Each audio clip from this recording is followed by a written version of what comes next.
Gervonta Davis is taking the boxing world by storm, becoming the fighter everyone talks about. He's the most sought-after name in the ring, and even his peers can't stop praising him.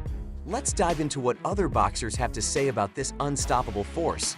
In 2010, when Shane Mosley faced Floyd Mayweather at the MGM, he nearly made everyone believe he could knock out Mayweather early in the fight.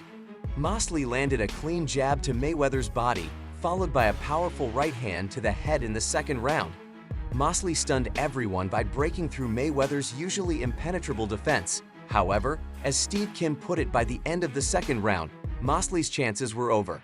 Mayweather went on to win the fight by unanimous decision. Now, 14 years later, Mosley reflected on a potential match between Mayweather and Gervonta Davis, also known as Abdul Wahid, in his contemplation.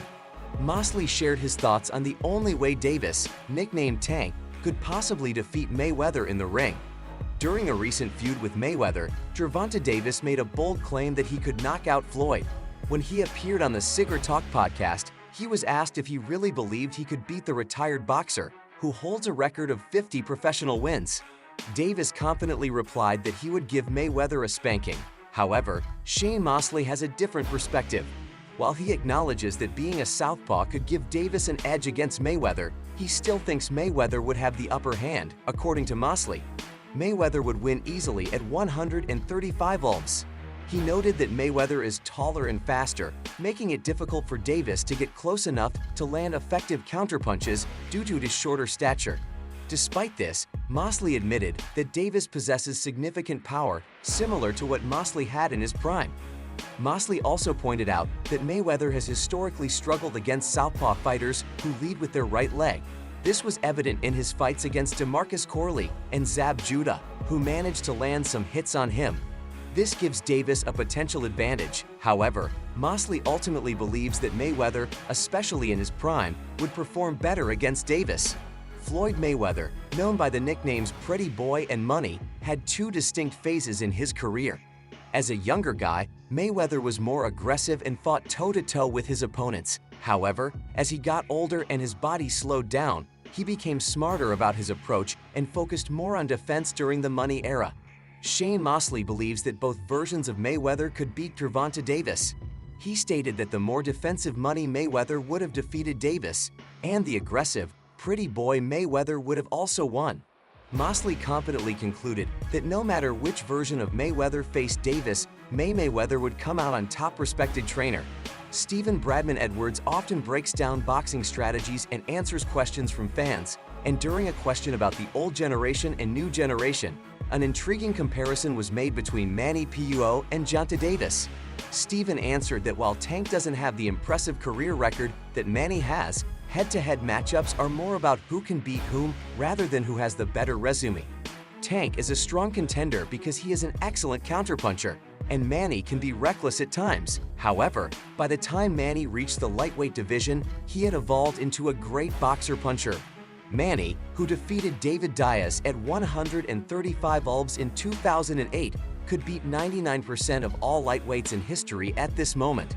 It's hard to pick a Tank to beat that version of Manny, so Manny would likely win by decision before Davis fought Frank Martin when the rumors were going around. Stephen was asked about the opinion on that fight, and he was 100% spot on. If Tank Davis had chosen to fight Jose Valenzuela, people would have complained.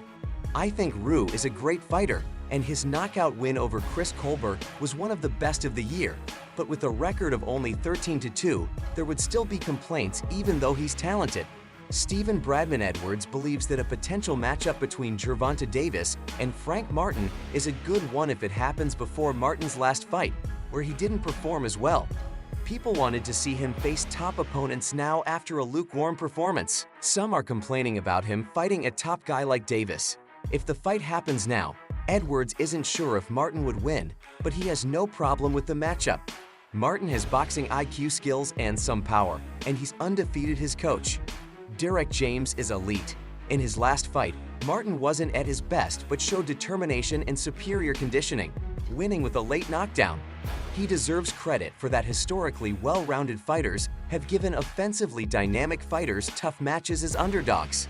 For example, Bernard Hopkins was undervalued against Felix Trinidad. Hopkins, a 6-year champion who faced Tito, an ex-welterweight who was favored because of his dynamic offense. Hopkins outclassed his well-rounded fighter strengths are their ability to adjust and neutralize opponents, which isn't always flashy but very effective. Shane Mosley was an offensively dynamic fighter, while Winky Wright was well-rounded despite being smaller. Mosley was the favorite, but Winky beat him twice similarly. Mike Tyson was favored against Holyfield, who was more well-rounded. Holyfield outclassed Tyson twice before the fight. Edwards favored Tank over Martin, considering Tank a top 10 pound-for-pound fighter. However, he noted that we won't know how good Martin can be until he faces a top opponent well-rounded. Fighters are often undervalued until they step up because their strengths are best showcased against elite offensive fighters. Tim Bradley analyzes a potential fight between Gervonta Davis and Vasyl Lomachenko, discussing Tank's strategy and how he could use his uppercut effectively. Here's a simplified version of his thoughts. Bradley on Tank's uppercut against Frank Martin. Bradley explains that every fighter has habits, and during his film study he noticed Martin's tendency to drop down low like a wrestler and lift his lead hand high, which blocks his side vision. Bradley figured this would be the perfect opportunity for Tank to land an uppercut. Tank is smarter than many people think. He carefully watches his opponent's videos and learns their weaknesses. Bradley is confident that Tank has been watching Lenko for years and knows how to beat him. Bradley on how Tank matches up with Lomachenko. Bradley believes this fight would be very close. A 50-50 match. Tank is a counterpuncher who reacts to his opponent's moves, and Lomachenko is excellent at using feints to throw his opponents off balance. This will challenge Tank's rhythm and timing, making the fight difficult for him. However, Tank has a good chance of winning, possibly by knockout.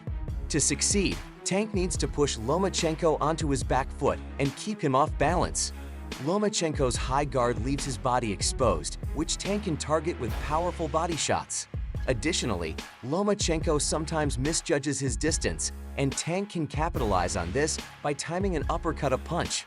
Bradley believes could knock Lomachenko out if it lands, but in my personal opinion, Tank Davis now holds the top spot because, despite what some may say about Frank Martin, who was one of the top lightweight fighters, Tank did what he always does. He figured out his opponent and then knocked him out. It's not that Lomachenko isn't a great boxer anymore. It's just that Davis is proven to be as good as everyone expects. The idea of Tank fighting Lomachenko next has been mentioned, and I think it's a good match to settle things, although it might be a bit overdue. It's still an exciting fight personally. I believe a tougher match for Tank would be against Shakur Stevenson, but there's still time for that fight to happen. Regarding Frank Martin, my opinion hasn't changed. He remains a strong contender. Other fighters like Andy Cruz or Kesson Davis need to prove themselves more before shaking up the rankings. The fight between Tank and Martin went as I expected. What are your thoughts? Let us know in the comments below.